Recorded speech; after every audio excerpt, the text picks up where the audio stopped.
आप सभी को सोमवती अमावस्या की ढेरों शुभकामनाएं। आज की इस वीडियो में आप सभी जानेंगे ज्येष्ठ मास में पड़ने वाली सोमवती अमावस्या का व्रत किस दिन किया जाएगा और इस दिन अधिक मास की समाप्ति भी हो रही है, तो क्या कुछ विशेष इस दिन किया जा सकता है। साथ ही जानेंगे कि सोमवती अमावस्या की पूजा का सबसे शुभ मुहूर्त क्या रहेगा और इस व्रत को करने के बाद में पारण का समय क्या होगा। पूजा के तुरंत बाद हम खा सकते हैं या फिर अगले दिन व्रत का पारण किया जाता है। साथ ही जानेंगे यदि आप सोमवती अमावस्या का पहली बार व्रत शुरू करने वाले हैं तो कर सकते हैं या फिर नहीं, पूजा पाठ कर सकते हैं या नहीं। संपूर्ण जानकारी आज की इस वीडियो में बताऊंगी। अच्छे से सुन लीजिएगा, समझ लीजिएगा और जानकारी अगर जरा सी भी अच्छी लगे या मेरी आवाज में अगर आप पहली बार वीडियो सुन रहे हैं तो वीडियो को लाइक कीजिए, चैनल को सब्सक्राइब कीजिए और पास वाले बेल आइकन को प्रेस कीजिए। तो चलिए हम जान लेते हैं सोमवती अमावस्या की संपूर्ण जानकारी, इस दिन संपूर्ण नियम। तो देखिए, जब भी अमावस्या तिथि सोमवार के दिन पड़े तो उसे सोमवती अमावस्या कहा जाता है और इस दिन व्रत रखा जाता है। साथ ही पीपल के वृक्ष की पूजा अर्चना की जाती है। जिस प्रकार से वट सावित्री के दिन वट पूजा की जाती है उसी प्रकार से उसी नियम से सोमवती अमावस्या के दिन पीपल के वृक्ष का पूजन किया जाता है। तो साल 2026 में 15 जून को ही पुरुषोत्तम मास अधिक मास की समाप्ति हो रही है और इसी दिन सोमवती अमावस्या भी पड़ रही है। तो इस दिन कई लोग दान पुण्य भी करेंगे। पूजा पाठ इस दिन बहुत बढ़ चढ़कर होगा। इसके साथ ही साथ अधिक मास की समाप्ति होने की वजह से इस बार की सोमवती अमावस्या और भी अधिक विशेष हो गई है और जो भी लोग पुरुषोत्तम मास में 1 महीने से पूजा पाठ कर रहे हैं वे इस दिन अपने व्रत का अधिक मास के नियम का उद्यापन भी करेंगे, दान पुण्य का कार्य करेंगे और साथ ही में जो लोग इस दिन सोमवती अमावस्या का पहले से व्रत करते हुए आ रहे हैं वे इस दिन अपने व्रत को करेंगे, पूजा पाठ करेंगे, फेरी लगाएंगे और अपने पति की दीर्घायु के लिए भगवान से प्रार्थना करेंगे। अब जान लेते हैं इस साल पहली बार सोमवती अमावस्या यदि आप उठाना चाहते हैं तो शुरू कर सकते हैं या नहीं कर सकते हैं। तो इस चीज को अच्छे से समझ लीजिएगा। कई जगहों पर ऐसा माना जाता है, ऐसा नियम होता है कि जो अधिक मास चल रहा है केवल उसी महीने में कोई नया व्रत शुरू नहीं किया जाता है। लेकिन कई राज्यों में ऐसा है कि यदि एक बार अधिक मास मलमास लग जाता है तो उसके बाद पूरे साल में कोई भी नया व्रत शुरू नहीं किया जाता है। अगले साल जब होलिका दहन हो जाता है, उसकी समाप्ति हो जाती है, फिर हम कोई नया व्रत शुरू कर सकते हैं। तो जैसे आपके यहाँ का परंपरा हो आप उस प्रकार का कार्य कर सकते हैं। अगर आपके यहाँ केवल 1 महीने तक अधिक मास मलमास चला तब तक व्रत शुरू नहीं किया जाता है तो आप इस साल भी सोमवती अमावस्या का नया व्रत शुरू कर सकते हैं। लेकिन हमारे यहाँ पर पूरे वर्ष में कोई भी नया व्रत शुरू नहीं किया जाता है। यूपी बिहार के साइड के जो नियम है वह मैं आप सबको बता रही हूँ। आप अपने घर के आसपास अपने बड़े बुजुर्गों से पूछ लीजिए या फिर अपने अनुसार व्रत को उठा सकते हैं। अब देखिए, इसमें कई सारे लोग सवाल करते हैं कि इस दिन क्या कोरा साड़ी पहनना चाहिए या फिर धुली हुई जो साड़ी है उसको भी हम पहन सकते हैं। तो देखिए, इसमें कोरी साड़ी का कोई नियम नहीं है। इस व्रत में सोना धोबिन की पूजा की जाती है और पीपल वृक्ष की परिक्रमा लगाई जाती है। 108 फेरी जो लगाने का नियम है वो होता है। यह बात भी आप खास रूप से ध्यान रखिएगा। जिस प्रकार से वट सावित्री की पूजा होती है उसमें उसी प्रकार से सोमवती अमावस्या की भी पूजा होती है। वट सावित्री की पूजा में जो भी ऐपन होता है उसी से वट सावित्री व्रत में जो चित्र बनाते हैं उसी प्रकार से जो सोना धोबिन है वो चित्र बनाया जाता है ऐपन से ही पीपल के वृक्ष के ऊपर और सेम उसी तरीके से श्रृंगार की सामग्री चढ़ती है, फल मिठाइयां इत्यादि भोग लगाया जाता है।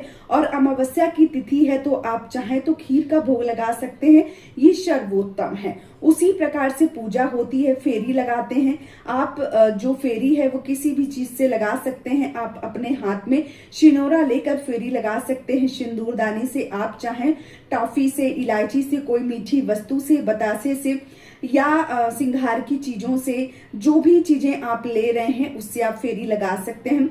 और सबसे बड़ी बात, आप श्रृंगार की चीजों से भी फेरी या परिक्रमा लगा सकते हैं। और यदि आप 108 फेरी या परिक्रमा ना लगा पाए तो आप 11, 21, 51 इतनी भी फेरी या परिक्रमा लगाकर पूजा कर सकते हैं। और पीपल वृक्ष में कच्चे दूध से भी सींचना सबसे ज्यादा शुभ माना जाता है। जल से सींचा जाता है। इस प्रकार से हम इस पूजा को करते हैं। इस दिन सूर्योदय से पहले हम लोग फेरी पूजा जो पाठ होता है वो कर लेते हैं, क्योंकि प्रचंड गर्मी हो रही है। कई लोग दोपहर के समय भी इस दिन पूजन करते हैं।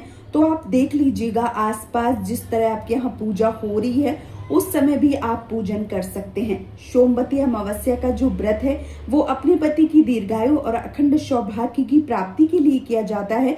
तो वहीं पीपल के वृक्ष के नीचे बैठकर आप सोना धोबिन के व्रत की कथा जरूर सुनिएगा। मैं आपको इस चैनल के माध्यम से सोमवती अमावस्या की व्रत कथा भी सुनाऊंगी।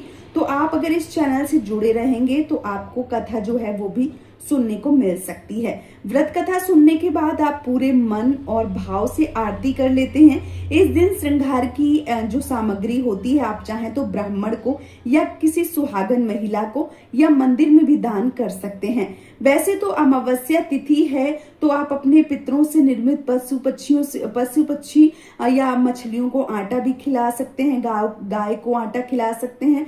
बहुत अच्छा माना जाता है, इससे पितृ जो है वो तृप्त होते हैं। और दोस्तों इस दिन हम बढ़ चढ़कर जो भी दान पुण्य करते हैं तो उसका जो फल है वो हमें मिलता है। वैसे यह 3 वर्ष में आने वाली अधिक मास जो है वो भी इसी दिन समाप्त हो रहा है। तो जितना भी दान आप करते हैं उससे आपको कई गुना ज्यादा पुण्य फलों की प्राप्ति होती है। तो जैसा भी आपका सामर्थ्य है उस प्रकार से आप दान पुण्य जो है वो हम जरूर करेंगे। अब हम बात करते हैं इस दिन हम व्रत रख सकते हैं या नहीं रख सकते हैं, क्या हमें खाना पीना चाहिए, क्या खा सकते हैं क्या नहीं। तो देखिए कई लोग ऐसे हैं जो सोमवती अमावस्या की पूजा के बाद मीठा भोजन कर लेते हैं। तो आप चाहें तो मीठा भोजन कर सकते हैं। और देखिए अमावस्या तिथि के दिन ना तो बाल धोए जाते हैं ना ही नाखून काटे जाते हैं। तो यह पहले से परंपरा है और हम सभी पहले से ये सारी चीजें जो है वो हमें मालूम होती हैं। अमावस्या तिथि के दिन जो गरुड़ पुराण है उसमें ऐसा लिखा हुआ है कि अमावस्या तिथि पर पितरों के लिए तर्पण पिंडदान सबसे ज्यादा अनुष्ठान करने से जो उनकी आत्मा है उसको तृप्ति मिलती है, शांति मिलती है और उनके पूर्वजों का आशीर्वाद प्राप्त होता है। तो जो अमावस्या तिथि है इस दिन स्नान, ध्यान, पूजा, प्रार्थना, जप, तप, दान, पुण्य कर्म किए जाते हैं। और ज्येष्ठ मास की अमावस्या तिथि साल भर में आने वाली सभी एकादशी तिथि में सबसे अधिक विशेष और शुभ फलदायी बताई गई है। इस सोमवती अमावस्या का महत्व और भी बढ़ गया है क्योंकि इस वर्ष अधिक मास चल रहा है और इस अमावस्या तिथि को निर्जला अमावस्या भी कहते हैं। तो देखिए साल 2026 में 14 जून 2026 को दोपहर को 12:20 पर सोमवती अमावस्या का प्रारंभ होगा और जो 15 जून 2026 को सुबह 8:24 पर जो समाप्त है वो हो रहा है। ऐसे में उदया तिथि के हिसाब से 15 जून 2026 दिन सोमवार को सोमवती अमावस्या का व्रत रखा जाएगा। इस दिन स्नान करने से सबसे पहला जो ब्रह्म मुहूर्त है वो 15 जून को सुबह 4:04 से लेकर सुबह 4:44 के बीच में रहेगा। इस दिन आप स्नान, जप, तर्पण, दान करके पितरों का आशीर्वाद प्राप्त कर सकते हैं और जीवन में सुख समृद्धि की प्राप्ति कर सकते हैं। 15 जून को सोमवती अमावस्या की तिथि का अभिजीत मुहूर्त जो है वो सुबह 11:54 से लेकर 12:49 तक होने वाला है। अभिजीत मुहूर्त में यदि कोई भी शुभ या मांगलिक कार्य आप करना चाहते हैं तो कर सकते हैं। इस दिन अमृत काल का जो समय है वो सुबह 11:28 से लेकर 12:52 के बीच में रहेगा। बात करते हैं सर्वसिद्धि सिद्धि योग की जो सुबह 5:27 से लेकर 7:08 तक प्राप्त हो रहा है। इस दिन विजय मुहूर्त का समय है वो दोपहर को 2:40 से लेकर दोपहर को 3:26 तक रहेगा। गोधूली बेला का जो मुहूर्त है वो शाम को 7:02 से लेकर 7:26 तक है। इस दौरान आप किसी भी पीपल के वृक्ष के नीचे घी का दीपक लगा सकते हैं और सायंकाल के समय 7:16 से लेके 8:31 के बीच में आप दीपक जो है वो लगा सकते हैं। यह भी सोमवती अमावस्या के सबसे ज्यादा विशेष पुण्य फलों की प्राप्ति करवाता है। इसके साथ ही साथ सोमवती अमावस्या से जुड़ी ये संपूर्ण जानकारी है। इसके अलावा अगर आपके मन में कोई भी प्रश्न है तो आप हमें निसंदेह हमें कमेंट सेक्शन में जरूर पूछिएगा।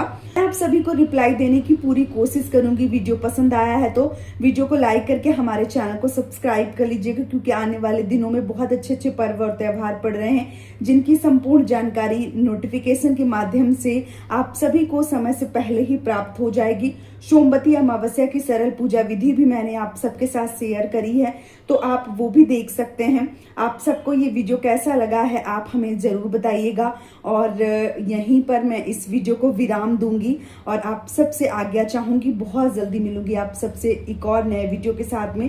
तब तक के लिए सोमवती अमावस्या की ढेरों शुभकामनाएं। जय माता दी। राधे राधे।